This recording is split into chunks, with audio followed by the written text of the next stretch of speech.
moto kembalilah kepada Quran dan Sunnah. Benar apa salah itu? Kalau yang dimaksud kembali kepada Quran dan Sunnah menurut mereka salah kaprah. Hanya kembali kepada Quran dan Sunnah. Yang kedua, menganggap berarti umat Islam yang lain sudah keluar dari Quran dan Sunnah, makanya suruh kembali. Ya kalau kita di Pageningan, malah bikin rumah di Raja Polah. Kembali ke sini. Kenapa disebut kembali? Karena dia bikin rumahnya bukan di Pageningan, di mana? Di Raja Polah. Jadi kembali kepada Quran dan Sunnah itu menganggap umat Islam yang lain sudah menyimpang dari Quran dan Sunnah, sudah keluar dari Quran dan Sunnah. Itu kesalahpahaman. Yang kedua, salah pahamnya kembali kepada Quran dan Sunnah menurut mereka bahwa kita harus langsung dari Quran dan Sunnah, bukan dari para ulama. Nah ini salah kaprah. Kira-kira bisa nggak kita memahami Quran dan Sunnah langsung? Nggak bakalan bisa. Munculnya mazhab itu di abad ketiga Hijriah, di masa tabi'in, khususnya madhab yang 4. Pertama madhab siapa? Abu Hanifah atau madhab Hanafi. Assalamualaikum warahmatullahi wabarakatuh.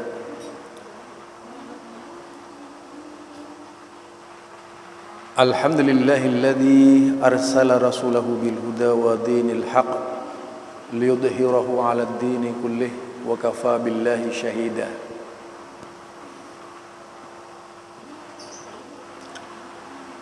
Fa inna ahsanal kalami kalamullah wa khairal huda huda Muhammad sallallahu alaihi wasallam wa syarral umuri muhdatsatuha fa inna kulla muhdatsatin bid'ah wa kulla bid'atin dhalalah wa kulla dhalalatin finnar. Kembali bersama saya Zulkarnain Al-Maduri.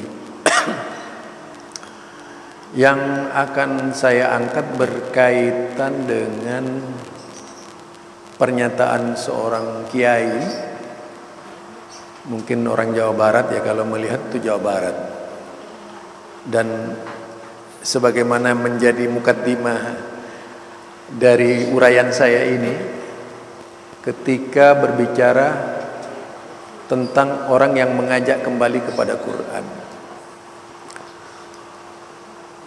Jika kita membaca Al-Quran, sudah pasti kiai yang hanya bisa baca Al-Quran saja yang bisa mengerti Al-Quran. Kalau kiai jauh Al-Quran yang dibaca Quran, sudah pasti tidak akan menemukan ayat-ayat yang mengajak kembali kepada Allah dan Rasulnya. Di dalam Al-Quran itu ada ayat yang berbunyi, wa in tanaza'tum fi syai'in farudduhu ilallahi wa rasulih. Jika engkau tanazzu' tentang sesuatu, tentang persoalan, tentang semua persoalan, farudduhu ilallahi wa rasulih, kembalikanlah kepada Allah dan Rasulnya.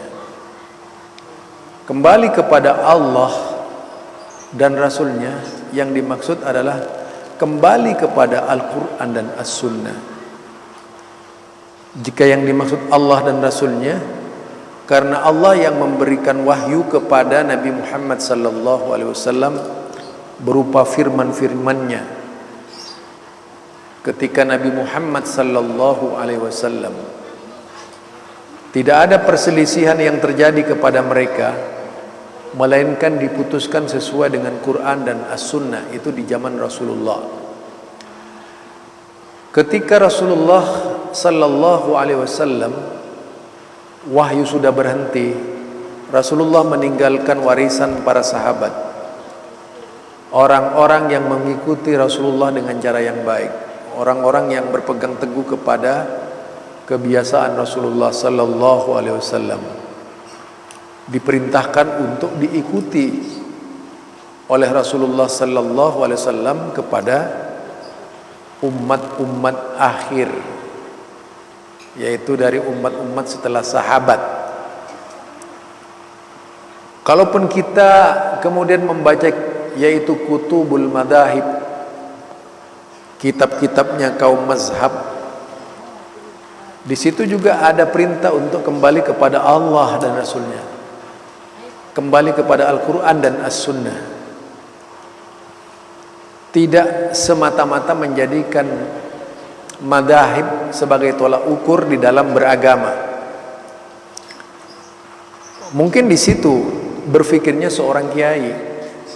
Tidak bermakna orang yang mengajak kembali kepada Al-Quran, mengajak kembali kepada Sunnah, lalu beranggapan bahwa orang itu tidak pernah membaca Al-Quran dan membaca Sunnah. Mengingatkan untuk kembali kepada Allah dan Sunnah itu perintah Allah dan Rasulnya. Orang yang diingatkan misalnya tentang rumahnya kamu di sana, itu tidak salah. Kalau mau main logika seperti Anda. Seperti tujuan kita. Jangan lupa jam sekian Anda berkantor. Diingatkan misalnya setiap hari, ya tidak salah itu. Agar dia lebih disiplin lagi di dalam memahami Al-Quran dan As-Sunnah. Sering kan kita mendengar manajer atau direktur di sebuah perusahaan selalu wanti-wanti kepada karyawannya untuk masuk tepat waktu. Mungkin tidak sehari atau tiap minggu, itu diingatkan, selalu diingatkan. Itu wajar-wajar saja supaya karyawannya itu ingat waktu yang ditetapkan. Sama dengan Al-Quran. Ketika mengingatkan umatnya kembali kepada Quran dan As-Sunnah, agar umatnya tidak melepaskan Quran dan As-Sunnah. Bukan bermakna umat yang tidak berlandaskan Quran itu kemudian dituduh kafir. Hanya pikiran Anda saja yang buruk seperti itu. Pikiran seorang muslim, seorang kiai lagi tidak layak dan tidak pantas berburuk sangka. Harusnya lebih logika lagi. Kalau cuma mau main logika seperti Anda, siapa yang nggak bisa? Ya. Untung saja kucing itu tidak berpikir. Kalau berpikir mungkin Anda kalah sama kucing di dalam memahami agama gitu. Itu ya. Jadi logika itu jangan dibolak-balik. Logika yang benar ya seperti itu, mengingatkan agar tidak lupa, agar supaya tetap eksis. Kalau pekerja itu agar kerjanya makin meningkat, berkualitas dan sebagainya. Saya melihat ketika sebuah perusahaan mengumpulkan anak buahnya di lapangan sebelum bekerja, selalu mengingatkan, Anda harus bekerja mengikuti aturan begini. Pokoknya kerjanya harus lebih baik dari kemarin, misalnya.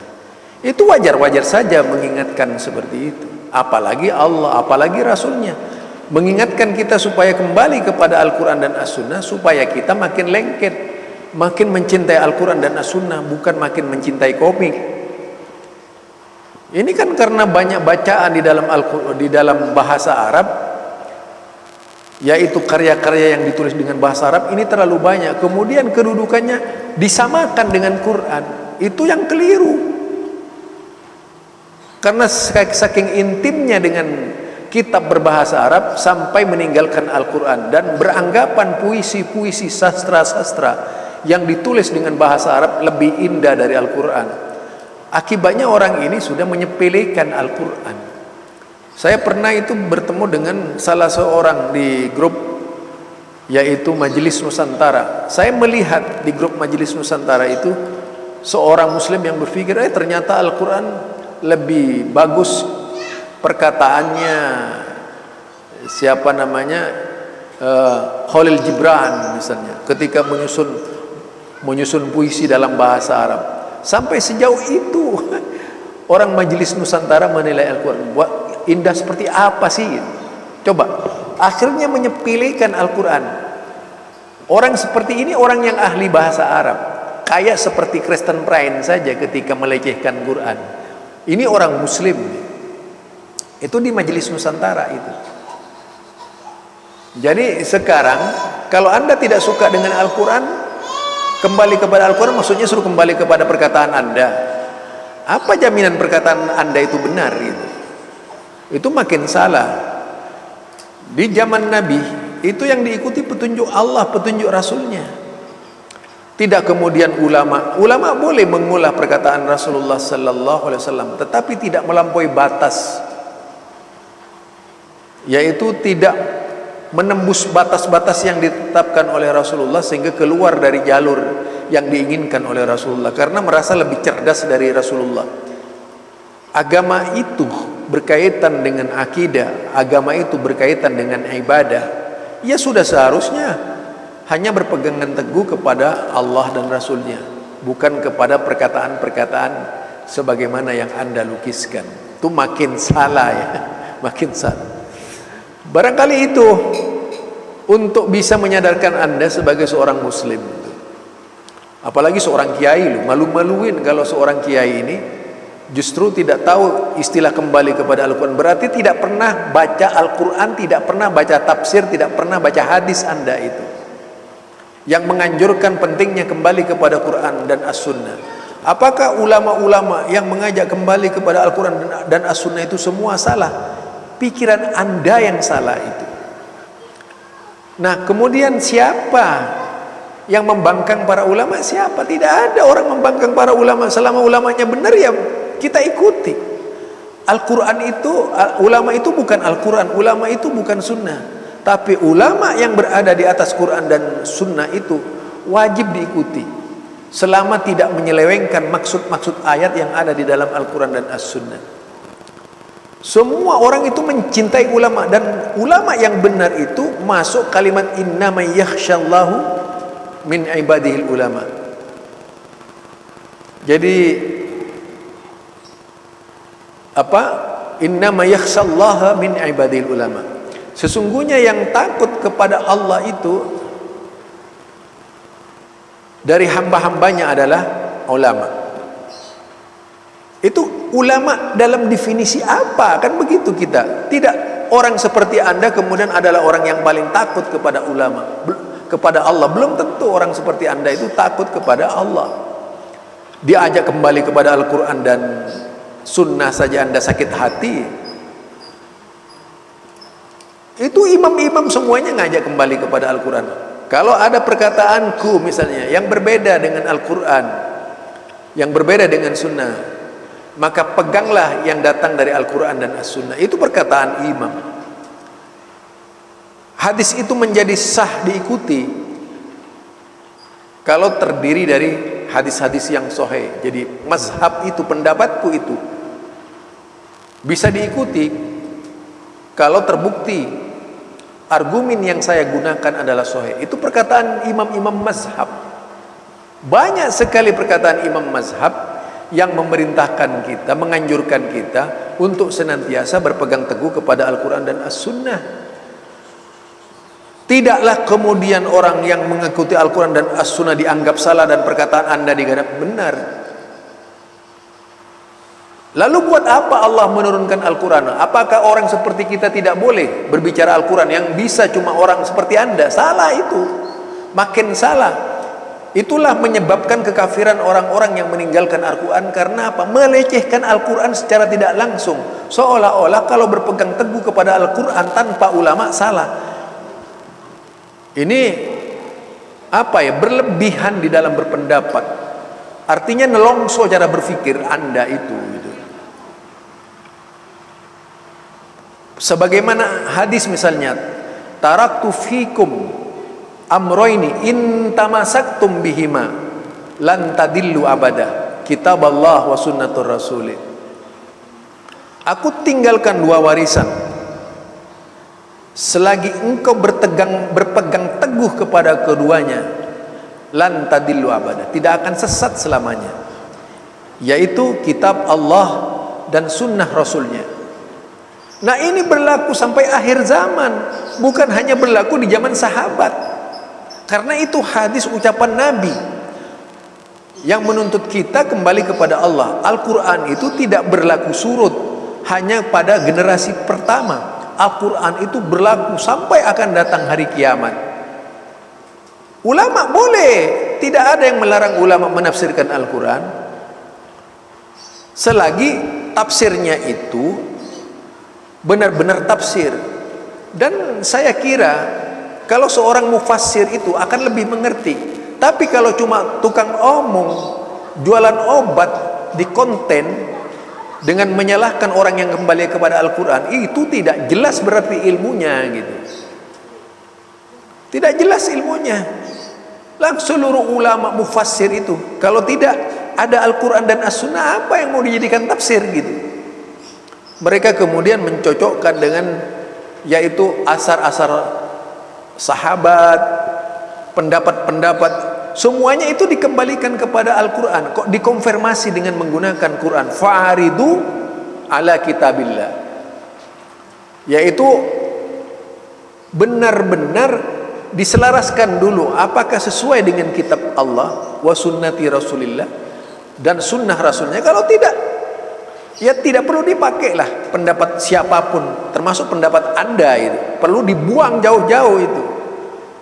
Kalau Anda justru memposisikan bahwa ucapan Anda lebih pantas diikuti daripada Al-Quran dan As-Sunnah, Anda itu murtad.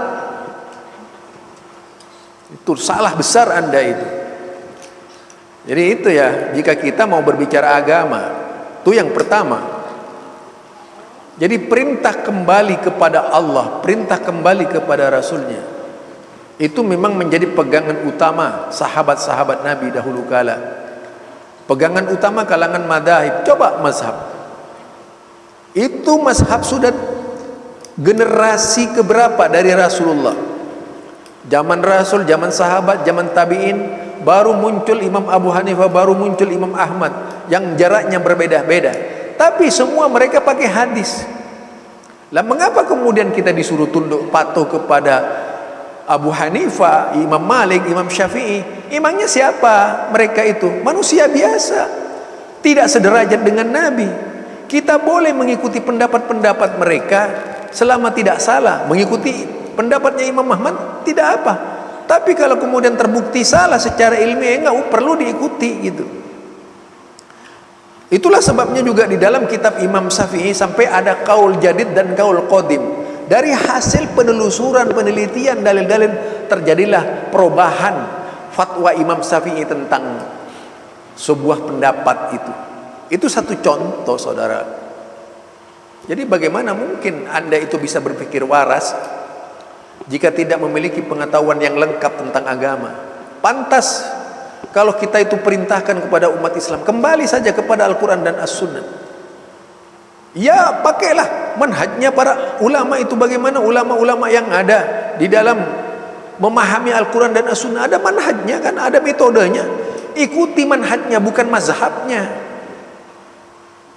Manhajnya Imam Syafi'i berpikir itu apa yang dipakai gitu. Manhajnya Imam Malik apa yang dipakai? Manhajnya Imam Abu Hanifah apa yang dipakai? Manhajnya Imam Ahmad bin Hanbal apa yang dipakai? As-Sawri apa yang dipakai? Itu. Jadi itulah yang dijadikan landasan oleh seorang muslim. Bukan mazhabnya, bukan pendapatnya, bukan kaulnya. Kaulnya pun bisa diambil setelah dibuktikan memang kaulnya tidak bertentangan dengan Quran dan As-Sunnah. Itu kembalinya kepada mazhab, kepada manhaj. Disebut manhaj salaf agar berfikirnya kita yaitu seperti orangnya yang berbuat mazhab, seperti orangnya yang mengeluarkan mazhab atau pendapat, pola pandang dan sebagainya. Hasil dari pola pandang itu disebut mazhab, pola pandangnya itu disebut manhaj. Artinya kita ini di dunia dituntut memiliki pengetahuan sama dengan para imam itu. Bukan kemudian kendor untuk berhenti saja sampai di mazhab.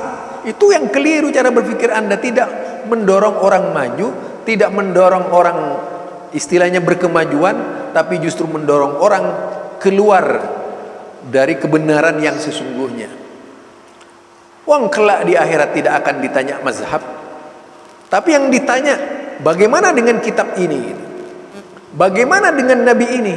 Enggak ditanya bagaimana dengan imam ini, bagaimana dengan Imam Syafi'i, bagaimana dengan Imam Malik, bagaimana dengan Imam Ahmad. Tidak. Mereka juga itu akan mempertanggungjawabkan fatwa-fatwanya di hadapan Allah Subhanahu wa taala. Tidak ringan. Yang jelas mereka sudah melepaskan diri. Ingat, para imam mazhab ini sebenarnya sudah melepaskan diri dari kita. Karena imam-imam mazhab itu menyatakan kalau pendapatnya itu sahih, itulah pendapatnya, hadisnya itu sahih, itulah mazhabnya imam mazhab.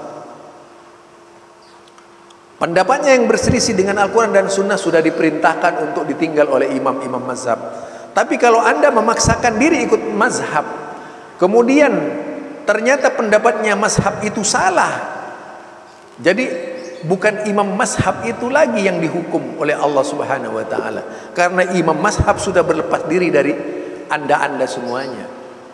Jadi coba baca perkataan imam-imam mazhab itu melepaskan diri dari seluruh anda, sudah tidak lagi mengambil tanggung jawab dari perbuatan-perbuatan anda yang memazhabkan mereka. Harusnya begitu cara berpikirnya anda, karena imam-imam ini menuntut hadis. Jadi fa'aridu ala kitabillah itu adalah yaitu orang yang menggunakan konfirmasi ayat-ayat Allah dan sunnah Rasulullah sallallahu alaihi wasallam terhadap sebuah pendapat yang datang dari luar, apakah sesuai dengan Quran atau tidak. Jadi mengajarkan kembali kepada Al-Quran dan As-Sunnah bukan seperti pemahaman anda yang keliru besar itu. Sedikit-sedikit Wahabi, sedikit-sedikit Wahabi. Itu cetek cara berpikir anda yang begitu tuh, tidak menunjukkan seorang ulama, justru merendahkan cara berpikir ulama yang sesungguhnya. Ulama itu tidak sembarangan.